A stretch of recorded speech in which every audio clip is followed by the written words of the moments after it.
जी, विधान परिषद सदस्य श्री सलील बिश्नोई जी, भारतीय जनता पार्टी के सभी पदाधिकारीगण,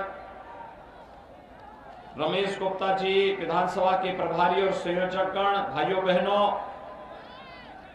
आज शिवरात्रि है। देवादिदेव महादेव के श्री चरणों में कोटि कोटि नमन करते हुए आप सभी को शिवरात्रि की मंगल में शुभकामनाएं। ये जो लोग जर्जर दीवार में हैं, वे दीवार से तो इधर आ जाएं या उधर चले जाएं, क्योंकि वो दीवार कभी भी टूट सकती है। थोड़ी सी झटके लगेंगे, नुकसान हो सकता है। देखो, अभी देखा ना कि एक जर्जर भवन के ऊपर खड़े थे, वो टूट गया था। अच्छा हुआ चोट नहीं लगी, सभी लोग सुरक्षित हैं, लेकिन सावधानी तो हमें बरतनी पड़ेगी। भाइयों बहनों, 5 चरणों के चुनाव संपन्न हो गए हैं और 5 चरणों के चुनाव के बाद आज जो रुझान है वो ये बताते हैं कि भारतीय जनता पार्टी 5 चरणों के चुनाव में पूर्ण बहुमत से काफी आगे जा चुकी है। अब 6वें 7वें चरण में हमें चौका और छक्का लगाने के अलावा एक दमदार सरकार बनाने के लिए आपका समर्थन पाने के लिए मैं आपके बीच आया हूं।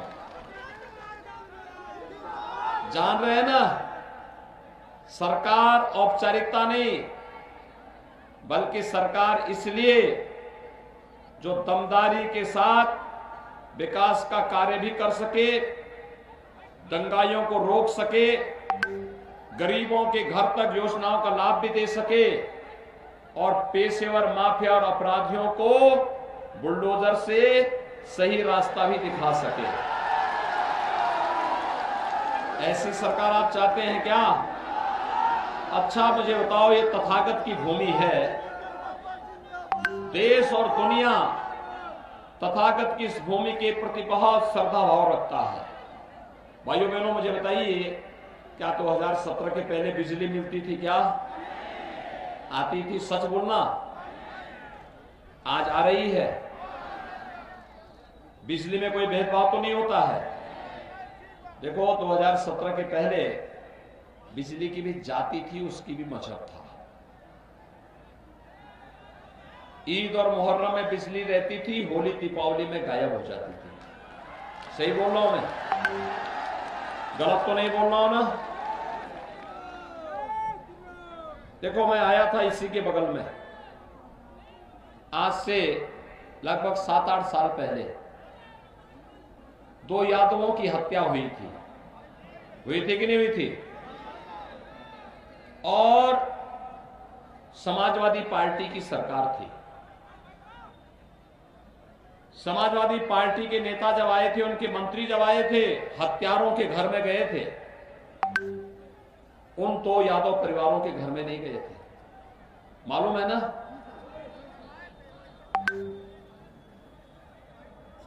पांच साल में कहीं दंगा दिखाई दिया?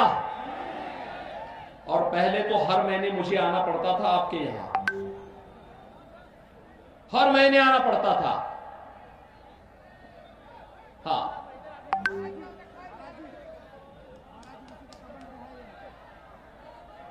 अब ले लेंगे, आप चिंता मत करें, अभी मैं ले लूंगा। पाल जी ले लो, एप्लीकेशन ले लो। भाइयों बहनों, हर महीने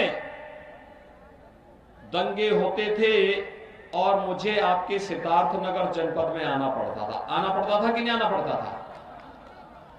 और आंदोलन करना पड़ता था। 5 साल में किसी ने दंगा करने का तो साहस किया? किसी गरीब को छेड़ने का, किसी गरीब की जमीन पे कब्जा करने का तो साहस किया?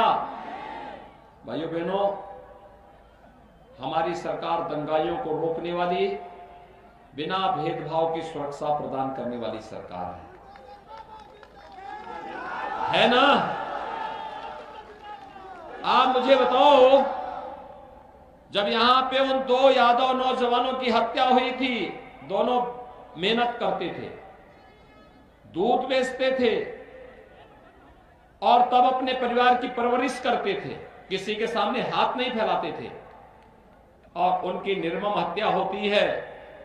और हत्या होने के बाद समाजवादी पार्टी की सरकार थी, हत्यारों के घर में मुआवजा देने के लिए जाते हैं वे लोग, लेकिन उन परिवारों को कोई हालचाल लेने के लिए नहीं गया था।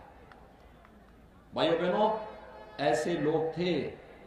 पूरे प्रदेश के अंदर समाजवादी पार्टी की सरकार के समय 700 से अधिक दंगे हुए थे। बहुजन समाजवादी पार्टी की सरकार में 364 से अधिक दंगे हुए थे। भारतीय जनता पार्टी की सरकार के समय कोई दंगा नहीं हुआ, कोई दंगा नहीं हुआ, क्योंकि दंगा कोई कर नहीं सकता। नहीं तो पहले कोई पर्व और त्योहार आता था तो पर्व और त्योहार के पहले कर्फ्यू लग जाता था। हमारे लिए सारी पाबंदी थी और तुष्टीकरण की किस हद तक पार करते हुए पिछली सरकारें काम करती थी। भाइयों बहनों, इसीलिए सुरक्षा का जो वातावरण मिला पूरे प्रदेश के अंदर, माताएं बहनें वे सब एकजुट होकर के भारतीय जनता पार्टी को खूब वोट दे रही है, खूब वोट दे रही है। और 5 चरणों के चुनाव ने साबित किया है कि दंगाई अपराधी माफिया को छोड़ दें, उनके समर्थकों को छोड़ दें, सारा वोट भारतीय जनता पार्टी के पक्ष में आ रहा है। और इसलिए आ रहा है क्योंकि जो सुरक्षा दे सके वह सरकार चाहिए, जो दंगा रोक सके वह सरकार चाहिए, जो अयोध्या में भगवान राम का भव्य मंदिर का निर्माण करा सके वह सरकार चाहिए। दंगा नहीं और कर्फ्यू नहीं, कावड़ यात्रा निकालने वाली सरकार चाहिए।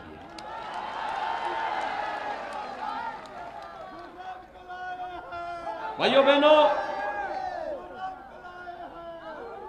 आज बाजारों में बमबाजी नहीं होती है, कावड़ यात्रा निकलता है, हर हर बम बम करके निकलता है, शिव में माहौल होता है। आप ऐसी सरकार चाहते हैं ना? आज तो विकास हो रहा है, सिद्धार्थनगर में मेडिकल कॉलेज बन गया है और राही जी के क्षेत्र में बन गया है, पॉलिटेक्निक बन रहे हैं, डिग्री कॉलेज बन रहे हैं, आईटीआई बन रहे हैं, बिजली आ रही है, और कोरोना में फ्री टेस्ट, फ्री उपचार, फ्री वैक्सीन। वैक्सीन सबने लगा लिया? कितने लोगों ने वैक्सीन ले लिया है? कोरोना का टीका कितने लोगों ने लिया है? सब लोग ले लिए? आपका अभिनंदन। भाइयों बहनों, टीके का कोई पैसा तो नहीं मांगा किसी ने? तो इस लोगों सच बोलना मुझे, टीके का कोई पैसा तो नहीं मांगा कोई? सपा बसपा की सरकार होती भाइयों बहनों, टीका बिक जाता बाजार में, आपको नहीं मिल पाता। डबल इंजन की सरकार है ना, डबल इंजन की सरकार मानते हैं ना? दिल्ली में मोदी जी हैं, लखनऊ में मैं हूं, है ना? ये भारतीय जनता पार्टी की डबल इंजन की सरकार है। और डबल इंजन का मतलब गरीबों को महीनों में 2 बार राशन की सुविधा देना। मिल रहा है कि नहीं मिल रहा? कितने लोगों को राशन मिल रहा है? कोई भेदभाव तो नहीं राशन देने में? दाल, तेल, नमक ये मिल रहा है कि नहीं मिल रहा है? क्या सपा की सरकार में मिलता था क्या? सारा उनका गुर्गा खा जाता था, जहां जहां उनके गुर्गे थे, गुंडे थे, सब खा जाते थे। गरीबों का राशन, गरीबों की दवा, विकास का पैसा। अब मुझे बताओ, सपा के लोगों को नाराजगी होती है कि आप बुलडोजर क्यों चलवा रहे हैं?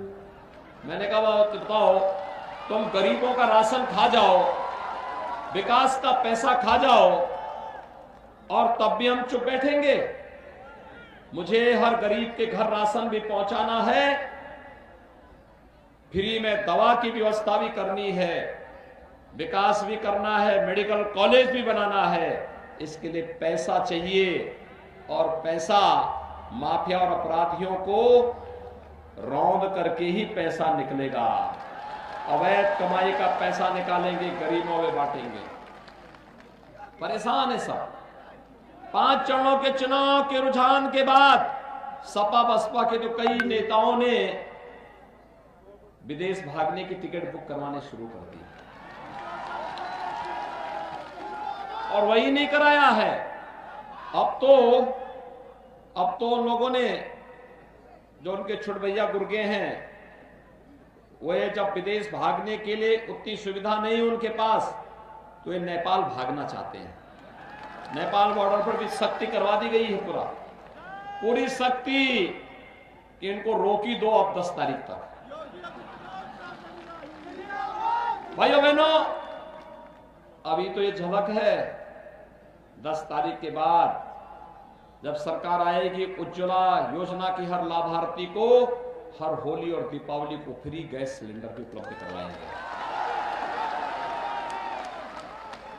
बेटी की शादी के अनुदान को ये हमने शुरू किया था कि कोई गरीब बेटी दहेज के भाव में शादी से वंचित न रहने पाए, इसके लिए हम अनुदान देंगे। और वह कन्यादान होता है हम लोगों की तरफ से। पहले 31,000 था, उसको 51,000 किया गया, और 51,000 को अब हमने तय किया है अगले 5 साल के अंदर इसको 1 लाख करना है। बेटी की शादी की 1 लाख। 5 लाख नौजवानों को सरकारी नौकरी दी है, 2 करोड़ से अधिक नौजवानों को रोजगार और स्वतः रोजगार के साथ जोड़ा है। अगले 5 साल के लिए तय किया गया है हर परिवार के एक सदस्य को नौकरी, रोजगार अथवा स्वतः रोजगार के साथ जोड़ेंगे। 1 करोड़ नौजवान को वर्तमान में टैबलेट और स्मार्टफोन दे रहे हैं ना। सिद्धार्थनगर जनपद में बैठा है। और भाइयों बहनों, BA, BSc, BCom, MA, MSc, MCom, BTech, ME, MTech, polytechnic, ITI, pharmacy, nursing, medical की जो भी शिक्षा ले रहा है, इन सभी को हम टैबलेट, स्मार्टफोन दे रहे हैं। और हमने तय किया भाइयों बहनों, अगले 5 साल के अंदर इस संख्या को हम 2 करोड़ करेंगे। 2 करोड़ नौजवानों को डिजिटल एक्सेस फ्री, यानी उसका कोई खर्चा नहीं आएगा। हर नौजवान के हाथ में टैबलेट, स्मार्टफोन होगा। गरीब का बेटा भी टैबलेट लेकर के जा पाएगा। नहीं तो ये सिपाही खानदान विकास में केवल अपना अधिकार मानता था। उनका नारा ही था कि सबका साथ, लेकिन सिपाही खानदान का विकास। और हमारा नारा है सबका साथ, सबका विकास। भाइयों बहनों, मैं आपके बीच आया हूं, बहुत परेशान है लोग, कह रहे तब पैसा कहां से आ रहा है।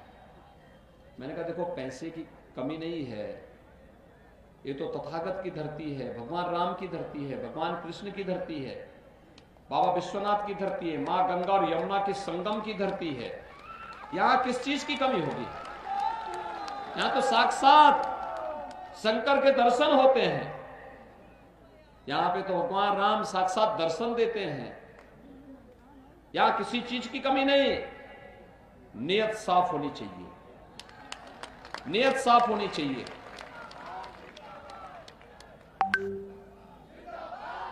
मैंने पूछा सपा के लोगों से, मैंने कहा तुमने विकास क्यों नहीं कराया? तो सोचते सोचते उनके दिमाग में कुछ आया, उन्होंने कहा हमने विकास कराया है। मैंने कहा कहां? कोई एक काम बताओ तो। उन्होंने कहा साहब बाकी हमें मालूम नहीं, लेकिन हमने कब्रिस्तान की बाउंड्री वॉल जरूर बनाई है। मैंने कहा हम मेडिकल कॉलेज बना रहे हैं, हम लोग डिग्री कॉलेज बना रहे हैं, हम लोग पॉलिटेक्निक बना रहे हैं, हम लोग धर्मस्थलों का विकास कर रहे हैं। तो उन्होंने कहा हमने भी तो विकास कराया है। भाइयों बहनों, उनका विकास कहां है आप भी देख सकते हैं, हमारा विकास कहां है ये भी आपके सामने है। भाइयों बहनों, मैं इसीलिए आपसे अपील करने के लिए आया हूं, विकास और बुलडोजर साथ साथ चलना चाहिए ना? चलना चाहिए कि नहीं चलना चाहिए? सभी लोग सहमत हैं, लेकिन इसके लिए चाहिए दमदार सरकार। कैसी सरकार चाहिए? दमदार सरकार के लिए हमें सिद्धार्थनगर जनपद की 5 सीट चाहिए। 5 सीट जिताएंगे, जिताएंगे। कपिल वस्तु से श्री श्याम धनी राही हैं भारतीय जनता पार्टी के प्रत्याशी। और बांसी से हैं श्री जयप्रताप सिंह जी, इटवा से हैं डॉक्टर सतीश द्विवेदी, डुमरियागंज से श्री राघवेंद्र प्रताप सिंह। ये सभी चारों हैं भारतीय जनता पार्टी के प्रत्याशी। और अपना दल से है सूरतगढ़ से श्री विनय वर्मा। भाइयों बहनों, भारतीय जनता पार्टी और सहयोगी दलों के पांचों प्रत्याशियों को भारी बहुमत से विजयी बनाने की अपील करने के लिए मैं आपके पास आया हूं। चुनाव जिताएंगे, सभी लोग सहमत हैं, लेकिन शर्त एक है, एक शर्त, चुनाव के दिन पहले मतदान। सभी लोग सहमत हैं तो मेरे साथ बोलिए, दोनों हाथ पकड़ करके बोलेंगे, भारत माता की, भारत माता की, भारत माता की।